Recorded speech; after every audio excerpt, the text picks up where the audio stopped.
Olha, nós vamos conversar agora com o biólogo Aurélio Ribeiro sobre a importância ecológica das abelhas. Algo que me chamou a atenção esta semana, na verdade, foi justamente sobre esse assunto. Como hoje é o Dia do Agricultor, vocês podem estar perguntando o que tem a ver as abelhas com o Dia do Agricultor.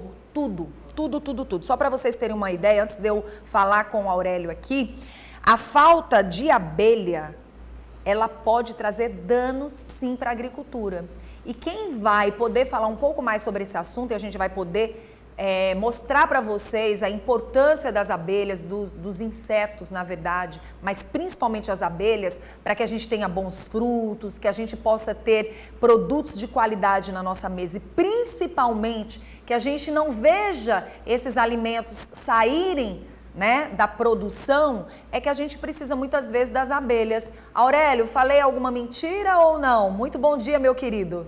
Bom dia, Vanusa, tudo bom? Não, sua fala foi perfeita. É isso mesmo, nós precisamos muito das abelhas, elas prestam um serviço ambiental importantíssimo, que é de polinizar as plantas. Levar, né? Ela ajuda a planta a se reproduzir, levar o pólen da flor masculina para a flor feminina. E só flores polinizadas geram frutos. Então, a gente precisa desse processo para a nossa alimentação. Várias plantas que nós dependemos para sobreviver, né, para ter nossa qualidade de vida, nossa demanda nutricional atendida, elas precisam que a abelha vá levar o pólen da flor masculina para a flor feminina, para gerar um fruto, esse fruto amadurecer, né, e ser colhido, né, e depois vir para a nossa mesa. Quando a gente fala das abelhas, que foi algo que eu quis chamar bastante atenção, é que para o nosso ecossistema, elas funcionam divinamente bem. E muitas vezes o que a gente percebe, Aurélio, é que as pessoas não têm ideia da importância das abelhas no planeta. E muitas se assustam, algumas querem matar as abelhas e a gente não tem mais ou menos noção do quanto elas são importantes, como você disse, para trazer alimentação. Você tem ideia mais ou menos de quantas abelhas a gente tem? Porque às vezes tem gente que não tem nem ideia disso, né? Olha, tipos de abelhas, né? Quando a gente fala em abelha, né, a gente está falando geralmente para uma pessoa normal, a gente está falando de uma única espécie, né, que é a Apis mellifera, que é essa abelha comercial que foi introduzida no Brasil, vinda da Europa e da África, né? E hoje tem um híbrido aqui, como o produtor falou lá, apicultor, que a gente chama de abelhas africanizadas, o apicultor, como a gente chama de abelha africanizada, né? Que é o cruzamento da abelha europeia com a abelha africana, que é uma única espécie, a Apis mellifera, mas no Brasil nós temos milhares de espécies nativas. Chega a 20 mil abelhas? Ou não? Provavelmente passa disso, porque o que acontece? A gente não conhece a totalidade das espécies, né? Ainda existe um trabalho intenso de pesquisa, todo ano são descobertas novas espécies de insetos, né? Mas são milhares, e estimativas. Porque a ordem das abelhas, a Hymenoptera, é uma das ordens mais diversas de insetos. Ela é uma ordem muito grande, então tem muitos insetos que são desconhecidos. Uhum. E provavelmente muitas a gente não vai chegar nem a conhecer, por causa da grande destruição de hábitat que existe no Brasil. Por exemplo, a gente perdeu 80% da Mata Atlântica já. Imagina quantas espécies de abelhas haveriam nessa região toda, entendeu? Que foi desmatada e tal. Hoje, no Dia do Agricultor, me fala o que pode trazer de danos caso a gente não venha ter essas abelhas.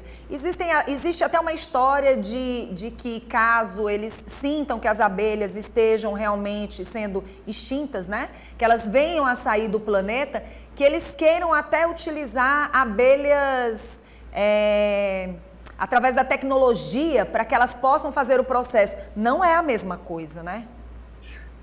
Porque, assim, são milhões de anos de coevolução, né? As abelhas, elas coevoluíram com as plantas que produzem flores para que esse processo de polinização tivesse o máximo de eficiência. Sim.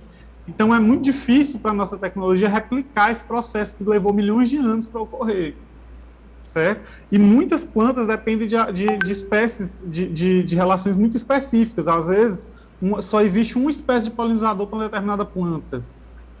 Entendeu? E aí não se conhece, e você teria que, digamos assim, se fosse para fazer um robô, né? Uhum. Teria que ser um robô para cada tipo de planta, para cada tipo de flor, entendeu? Não existiria aquele... Da mesma forma que não existe a abelha universal que poliniza todas as plantas, também não existiria esse robô universal. E automaticamente isso também seria algo extremamente negativo para o planeta e, ao mesmo tempo, até os próprios apicultores teriam problemas com isso, né? Assim, porque também o que você está falando? Nós estamos falando de 300 espécies, mais ou menos, alimentícias, né, de plantas, que a gente usa mais ou menos no nosso dia a dia na agricultura. Mas nós temos praticamente 300 mil plantas diferentes que precisam de abelhas, entende? A gente tem dois tipos de plantas. A gente tem dois tipos de plantas, de flores, por exemplo, o girassol e, obviamente, que dá frutos, a macieira também, que elas, de uma certa forma, precisam muito da presença das abelhas, né? Vamos falar das plantas mais locais, acerola, goiaba, são produzidas aqui. Sim. Caju precisa muito de polinização, ele depende das abelhas, a manga depende das abelhas. Na nossa pauta de exportação aqui mesmo, você falou, se a gente for olhar para a nossa pauta de exportação, por exemplo, Piauí, carnaúba, da cera de carnaúba, ela precisa de polinizador para gerar fruto, o coco babaçu precisa de polinizador, o próprio caju, né, para produzir castanhas, existem até alguns artigos mostrando que plantas que são mais visitadas por abelha produzem mais frutos, né, nessa planta, né, no caju. Então, assim, nós não teríamos como substituir esse serviço ambiental das abelhas hoje. Essa possibilidade de substituir esse serviço ambiental, ela é irreal, ela não existe agora. Não existe essa tecnologia que substitui o trabalho das abelhas. A gente está falando aqui, quando você fala assim, um robô vai substituir a abelha. Isso aí é uma coisa que não existe, entendeu? É extremamente embrionária esse tipo de pesquisa aí, para substituir a abelha.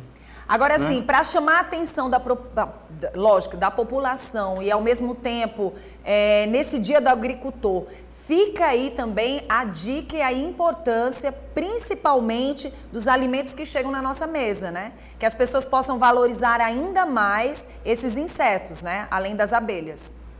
Claro, perfeito. E também lembrar que não é só a abelha que poliniza, né? Tem uma série de polinizadores, aves, os besouros, as próprias borboletas. Insetos, borboleta. São grupos muito grandes que as abelhas são mais importantes, é óbvio, mas tem vários outros organismos que são muito importantes para a polinização. E, inclusive, alguns que causam até mais aversão. Por exemplo, o morcego causa muita aversão no ser humano. Muitas vezes a iniciativa de uma pessoa quando encontra um morcego em casa é matar o morcego, né? E eles também são muito importantes para a polinização, para controle de pragas, né? Eles consomem insetos também. Na verdade, assim, quando a gente fala, desculpa te interromper, mas quando a gente fala assim, perda de abelhas, né, na verdade tem um processo muito maior, que é de perda de fauna. Sim. As nossas florestas, elas têm um processo que a gente chama de defaunação. Que acontece? Você tem as árvores, tem as plantas, mas essa floresta está praticamente vazia, praticamente sem organismos, né, sem mamíferos, sem aves, principalmente grandes mamíferos que sofrem primeiro, né, que precisam de mais recursos. Então, nós temos um processo de extinção em massa de muitas espécies, né, nos nossos ecossistemas. Qual seria, então, a dica para quem está assistindo o nosso programa hoje no Dia do Agricultor?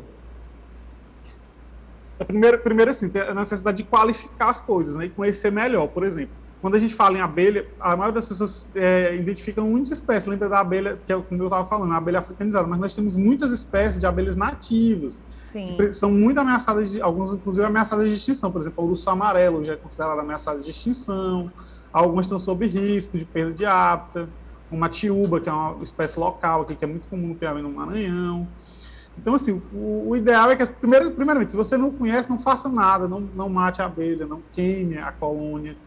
Tente se informar, procurar um profissional que conheça realmente. Uma dúvida que eu tenho. Essas abelhas que, de uma certa forma, levam o pólen, né? Que elas estão ali polinizando, elas geralmente não têm ferrão, né? Não. Depende do lugar que você está. Se você está numa cidade, mais provavelmente você está vendo uma abelha africanizada, né? Ela tem ferrão, sim. Mas as abelhas nativas do Brasil, elas não têm ferrão. As abelhas, a gente chama elas de tribo Meliponidae. São os meliponíneos, né? A tiúba, a urso amarela, a urussu, a jataí. No meio rural, elas são bem conhecidas, essas espécies. E elas ocorrem com uma frequência e elas não têm ferrão, realmente. Você não precisa usar aquela roupa de apicultor para lidar com elas, para abrir as colônias, para criar. Inclusive, existem restrições legais a você criar abelhas dentro dos ambientes urbanos, né? Mas especialmente para as abelhas africanizadas, as abelhas Apis mellifera. É proibido criar em área urbana. Só que não é proibido criar meliponina em área urbana. Você pode ter colônias em casa, porque justamente elas não oferecem risco. Tá certo, então eu quero agradecer a você e o interesse da gente de trazê-lo foi justamente para que a gente possa valorizar ainda mais esses insetos, que a gente tome muito cuidado para não eliminá-los do nosso planeta, até porque a gente precisa deles para que a gente tenha alimentos na nossa mesa e que os agricultores, na verdade, possam fazer com que a gente veja esse valor e a gente não perca esses alimentos e muitas vezes se tornam até caros por falta destes insetos que são importantes no planeta. Eu quero agradecer de verdade a você. Eu que agradeço a oportunidade. Eu queria lembrar as pessoas de que caso encontre na sua casa uma colônia de abelha, que procure um profissional para identificar aquela espécie, saber se realmente é uma abelha que causa risco ou não, para dar a melhor destinação para aquela abelha, né? Fazer o resgate daquela colônia se for possível. Tá bom. Quem quiser entrar em contato com você, como é que faz? Pode entrar pelo Instagram, no site da minha empresa, Nordeste Sustentável. É Nordeste Sustentável mesmo, o canal, né, no Instagram.